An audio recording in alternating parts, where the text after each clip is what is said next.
Yeah, how long is the interview? Well, we'll just take a few minutes because you're about to Okay, board a fine. plane, I understand. Yeah, go ahead. Go Yeah. ahead. Well, look, Mr. Maguna, just tell us in your words what has happened to you that has led you to be in Amsterdam now.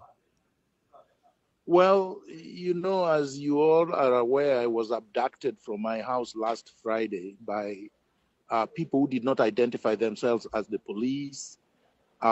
They detonated a device at the gate and at the front entrance of my house.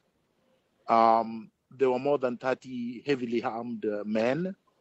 They eventually took me away from my home. They did not advise me who they were. They did not say why they were taking me away from home or where they were taking me. They kept me in Comunicado detention from that day up to yesterday evening when they took me to the airport and forced me to board a KLM flight to Amsterdam to Toronto. So you were held in your own home? No, they abducted me from my own home. And where did they take you to? They took me to all manner of locations. They took me to at least 6 police stations. The first station was Kiambu Police Station. The second one was Githunguri Police Station. The third one was Lari Police Station. The fourth one was Inland Container Depot Police Station. The fifth one was now the airport. But in between, they took me to Kajiado, purporting that I was supposed to go there and answer charges. When the judge ordered them yesterday to take me to court in Nairobi, they took me to the runway at Jomo Kenyatta International Airport, kept me there for more than 5 hours until the flight left. And did they tell you what charges they were planning to lay against you? Well, at first they claimed that because I am the one who commissioned the oath of Raila Odinga as the people's president on the 30th of January, they said I assisted Raila Odinga commit a capital offense, which is treason. But then, because they had kept me in Comunicado, I had no access to a lawyer, did not know what was happening. I told them I cannot take the plea. I cannot even sign their statement because it was incomprehensible to me how, as a lawyer commissioning an oath, which I'm licensed to do, I had committed capital offense. So then they turned around and said, look, but you are also a self-proclaimed member of an organized criminal group called NRM. I told them, well, NRM is not an organized group. It's a movement, it's an idea. And NRM, the Ugandan organization, is the one you have banned, not NRM Kenya. And there is no proof that I'm a member. In any event, I'm not going to sign your charge. So then they turned around and they said, I was in Kenya illegally and I'm not a Kenyan. And they deported me.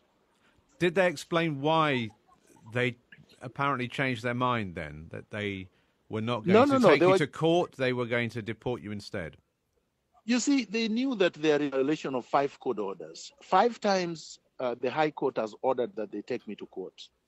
The last time was an habeas corpus, failing which they were found in contempt of court. Then they took me to a different jurisdiction. Then that court also told them that they couldn't take me there, they had to take me to Nairobi. So finding themselves in multiple defiance of court orders, and the court now ruling that they cannot even charge me in any place in the Republic of Kenya, they ran out of options.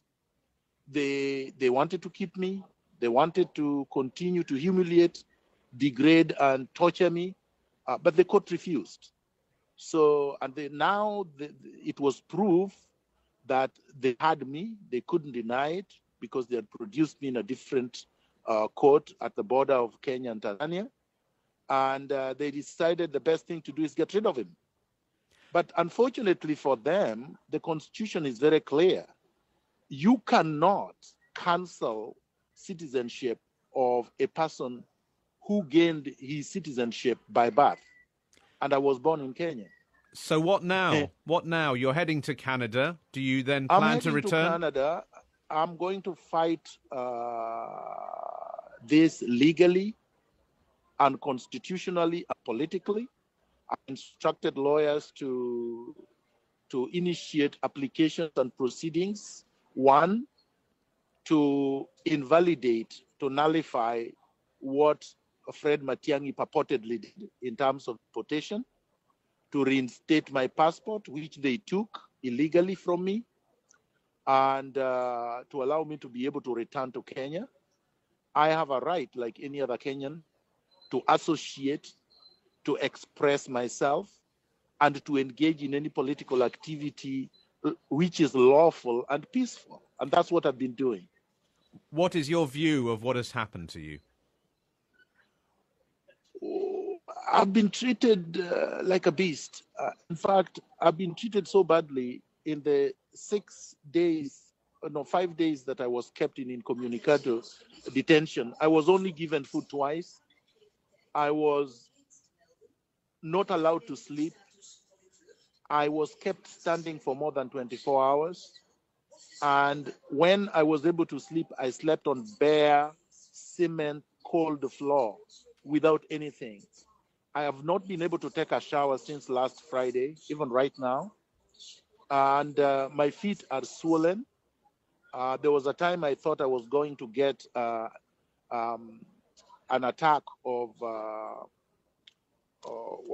pneumonia.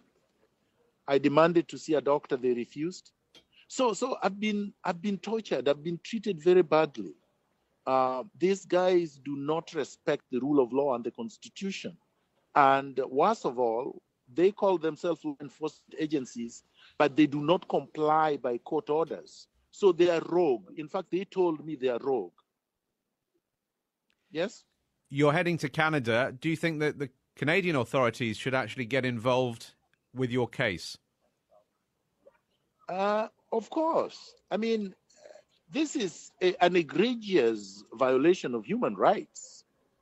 And Canada stands for nothing but, the highest standards of human rights and the principles of constitutionalism.